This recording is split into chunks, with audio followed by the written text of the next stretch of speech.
Shalom teman-teman, kita ketemu lagi di dalam Intimate Project yang ke-11, The Beauty and the Holy. Salah satu hal yang sering kita gumulkan saat ini, yang mungkin lebih berat kita hadapi ketika kita sering berada di rumah, mungkin adalah masalah kekudusan. Teman-teman kalau boleh ditanya, mungkin banyak dari kita yang merasa kehidupan rohani kita selama beberapa bulan belakangan ini, mungkin kita merasa sangat kering, kita merasa sangat turun drastis, dan rasanya kita melihat Tuhan tidak akan senang melihat kehidupan kita saat ini. Ketika kita berbicara soal kekudusan, seringkali bayangan kekudusan Tuhan, menyenangkan hati Tuhan, itu adalah bayangan yang mengerikan bagi kita. Kita menganggap kekudusan Tuhan seperti api yang membakar dan menghukum kita dan menuntut kita untuk hidup sesuai dengan apa yang Tuhan mau, lalu kalau tidak kita dihukum Tuhan. Satu sisi mungkin itu benar, tetapi kehidupan kita pada akhirnya kita merasa kita harus dituntut, dan kehidupan kita pada akhirnya sebagai orang Kristen berkaitan dengan hidup kudus hanyalah soal kita merasa takut kita dihukum oleh Tuhan. Kehidupan kita pada akhirnya sebagai orang Kristen hanya bercerita soal kehidupan yang digerakkan oleh takut dihukum oleh Tuhan. Dan mungkin kita hanya mengkaitkan masalah kekudusan itu hanya masalah moral. Oh, yang penting saya nggak melakukan hal-hal yang keterlaluan kayak narkoba, seks bebas, dan yang penting saya saat teduh, doa jalan, saya sering ke gereja dan nggak macam-macam hidupnya. Kita seringkali mengkaitkan itu hanya sekedar masalah moral. Atau mungkin kita sekarang bergumul, stres di rumah karena kita berhadapan dengan dosa-dosa moral. Emosi, melawan orang tua, jatuh ke dalam dosa pornografi. Tapi seringkali kekudusan Tuhan hanyalah soal apakah kita melakukan hal yang benar atau hal yang salah. Apakah ini hal yang tepat atau tidak tepat? Teman-teman, kalau kita baca Alkitab, gambaran kekudusan Tuhan itu justru sangat berbeda dari apa yang seringkali kita bayangkan. Kekudusan Tuhan itu sebetulnya adalah gambaran keindahan Allah. Kekudusan Tuhan adalah gambar keindahan Allah. Teman-teman, kata kudus itu artinya unik, spesial, dan dipisahkan khusus. Artinya ketika kita berkata di dalam puji-pujian kita, kudus, kudus, kuduslah Tuhan, Allah itu kudus, kita puji. Kita berkata bahwa tidak ada lagi yang lain selain Tuhan kita. Dan Allah kita adalah Allah yang satu-satunya unik, spesial. Sehingga ketika engkau dan saya kita dipanggil untuk hidup kudus, artinya kita dipanggil untuk berelasi secara khusus hanya kepada satu-satunya Tuhan yang unik, satu-satunya Tuhan yang spesial, dan tidak ada yang lain selain Dia. Ketika kita baca di kitab Kejadian, teman-teman, sejak Tuhan menciptakan manusia, manusia itu seakan-akan sudah dikuduskan. Manusia itu sudah dibuat suci hanya demi Tuhan.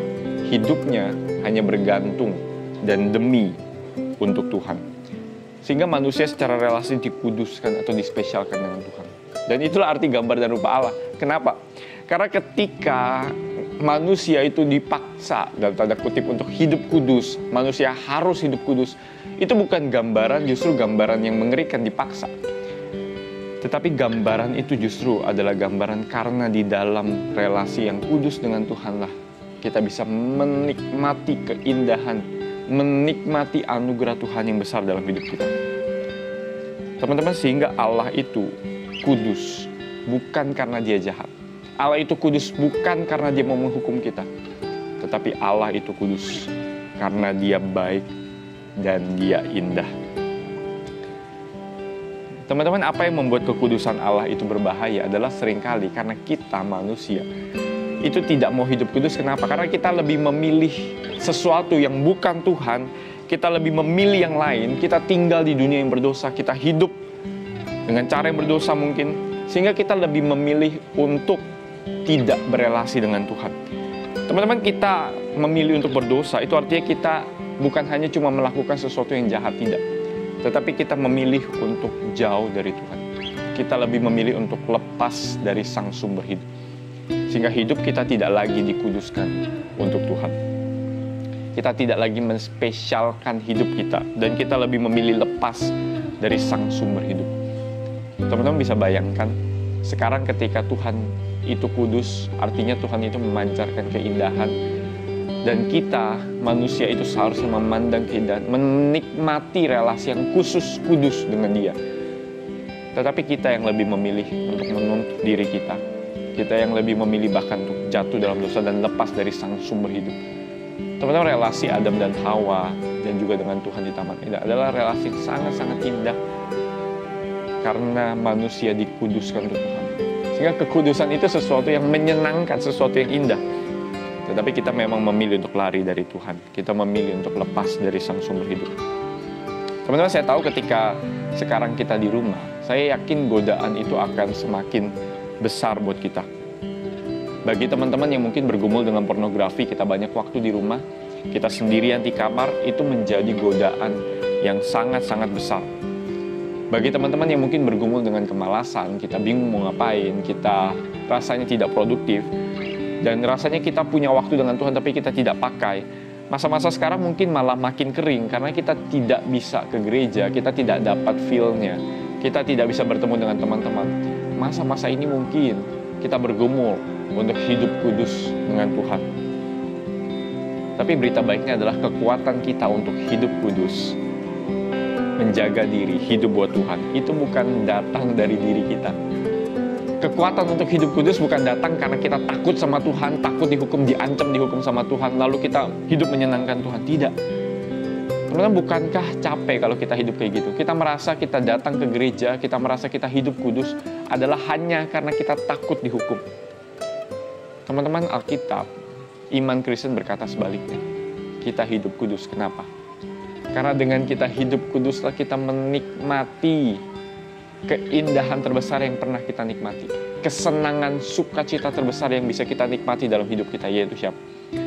Itu Tuhan. Kenapa Tuhan capek-capek pengen kita hidup kudus?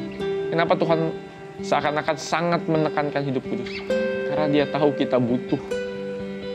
Karena Dia tahu Dialah sang sumber hidup dan kita butuh Dia.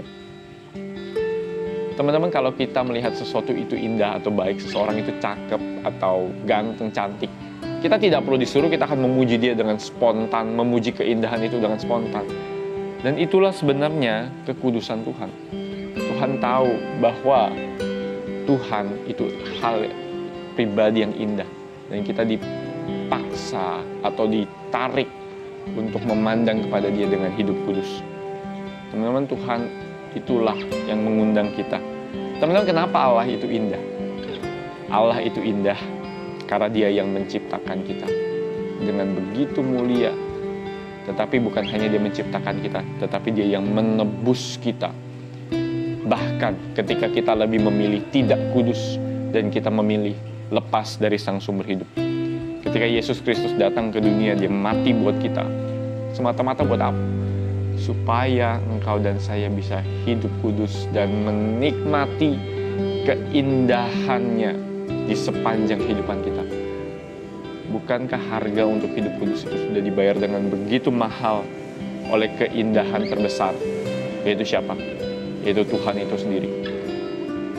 Teman-teman, kalau Tuhan sudah bayar harga sedemikian rupa, ketika Tuhan Yesus di tengah-tengah dunia, Yesus berjumpa dengan manusia yang dianggap berdosa. Perjumpaan mereka dengan Yesus itu sangat mentransformasi kehidupan orang-orang yang Yesus jumpai.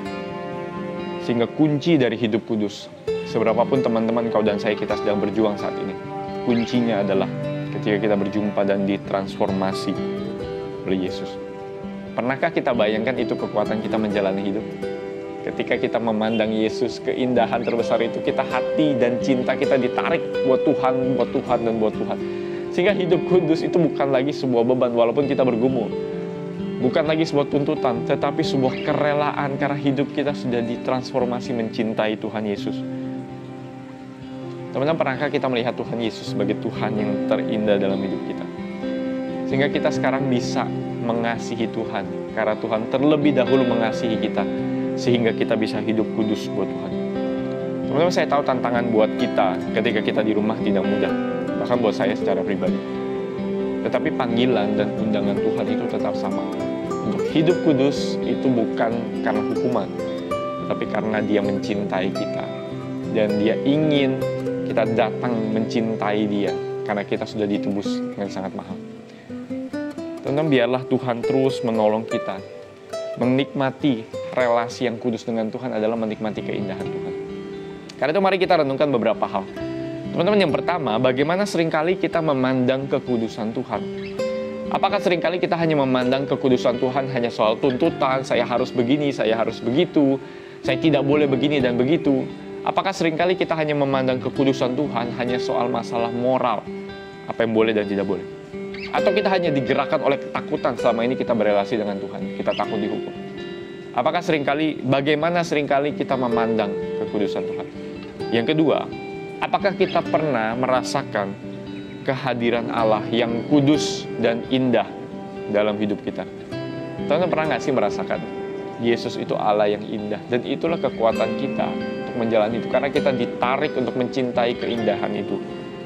Dan yang terakhir, dosa apa yang mungkin sekarang kita gumulkan?